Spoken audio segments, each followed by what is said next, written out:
I know that you need to be marketing your business on Pinterest. But as business owners, we are so strapped for time. And with attention spans continuing to shrink, the action we take inside of our business must be effective, but also time efficient.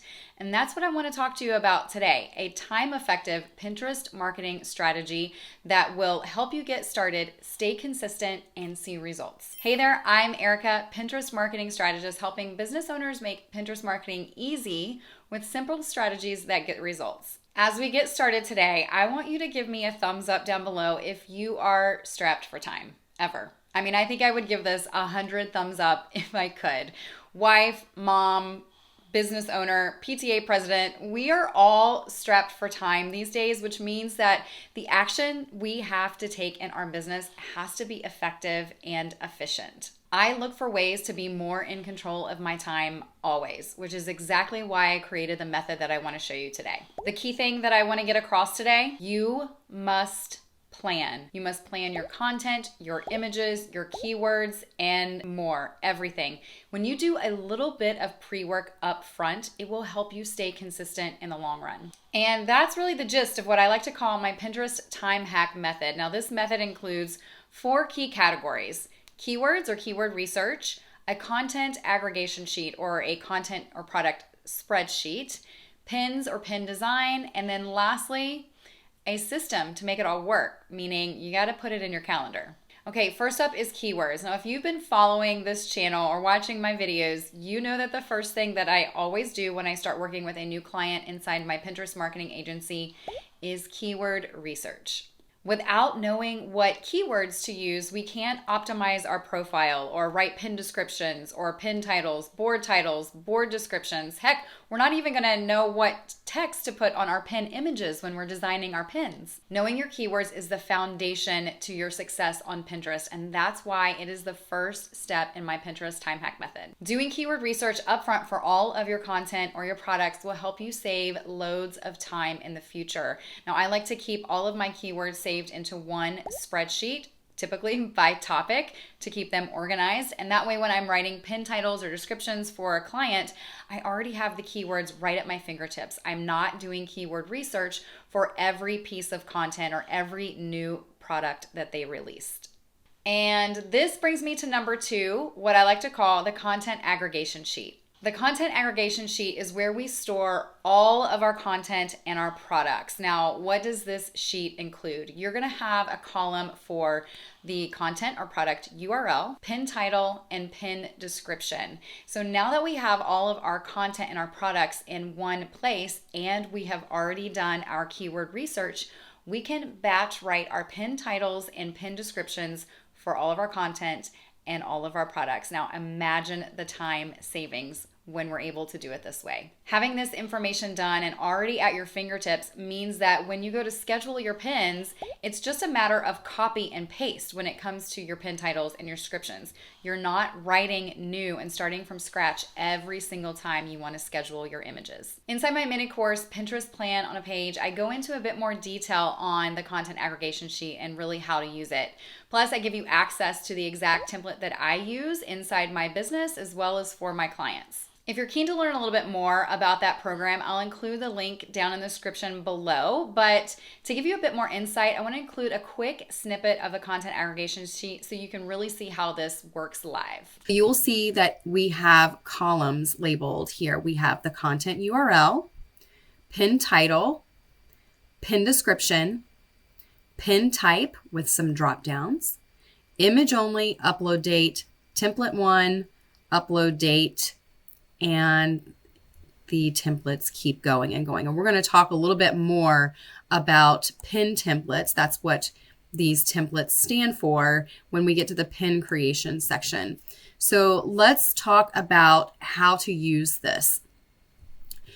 What we do here in the content URL, this is the URL to every blog post or product type that you may have on your website. Anything that you are going to promote on Pinterest on your website, the specific URL will go here. Now, the way I categorize this, you will see a category 1 tab, a category 2 tab. So this URL you'll see is about understanding the Pinterest sales funnel. So maybe if I create a lot of content about the Pinterest sales funnel, the category here could be Pinterest sales funnel.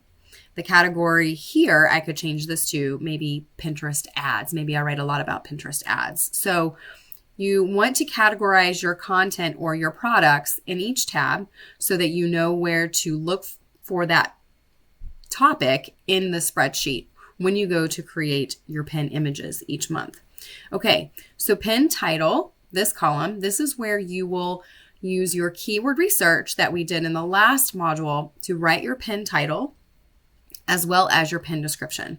Now to save some time, I've already done that, so I'm just going to paste them in here. So you can see understanding the Pinterest sales funnel, Summit Virtual Solutions.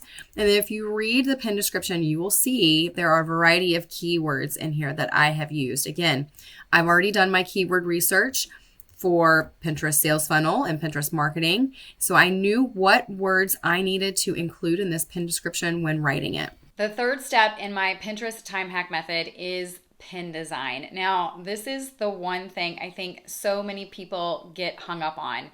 We sit down to Canva, we open up a blank document, and we just stare at our computer. And if you're anything like me, design is not really your thing. So you might spend hours trying to create the perfect pin with the right colors, the right text, the right images, maybe just for one piece of content. So to alleviate this and save even more time, we must start with a set of pin templates. Starting with a set of 10 to 20 templates already created in our own personal branding, our colors, and our fonts means that when we sit down to design our pins, a lot of the hard work is already done. It's really just a matter at that point of updating the text or adding new images. Going full circle here, this is where the content aggregation sheet comes back into play. I always have this open as I'm designing pins so that I can, one, know what I'm designing for, what content or products, also so I can know what text or description I might need to use. But I also keep that open so I can refer back and know what pin templates I may have already used for certain pieces of content.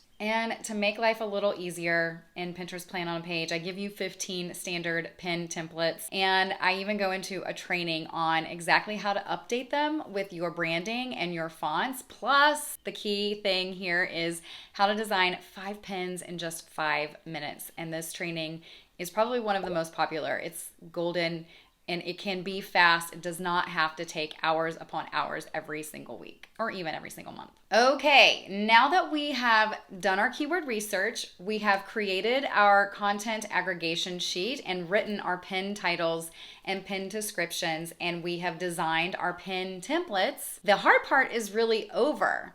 The next step in my Pinterest time hack method, the final step, we gotta add this to our calendar.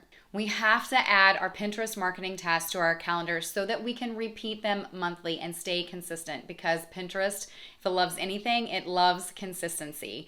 And since we have all of the hard part over, we've already done our keyword research and we've written our pin titles and descriptions, really it can be a matter of just updating your content aggregation sheet with new pin titles and pin descriptions, designing your batch of pins for the content or products you want to focus on that month, and lastly, just scheduling those pin images for the month. And that's it. The monthly tasks that you're adding to your calendar for your Pinterest marketing strategy should really take you less than 4 hours per month to complete. Now, can you say that you can spend less than 4 hours per month on Instagram and still grow?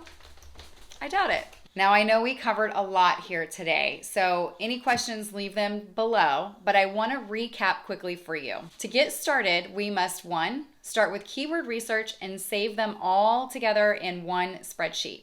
2, track all of your content and products inside a content aggregation sheet and batch write your pin titles and pin descriptions with the keywords that we've already researched. 3, create pin templates, maybe 10 to 20, that already include your branding for easy creation each and every month. Lastly, number 4, schedule your monthly updates, your pin design, and your pin scheduling to make sure that it happens monthly. You know, I sometimes think Pinterest gets a bad rap because people just can't seem to wrap their head around exactly what they need to do. And it really does just boil down to having a plan of action, a plan that will help you achieve your goals. If you're ready to go even further and implement a plan of action for how Pinterest can fit into your marketing plan, I invite you to check out Pinterest Plan on Page in the description down below. That's it for today's video, and until next time, happy pinning.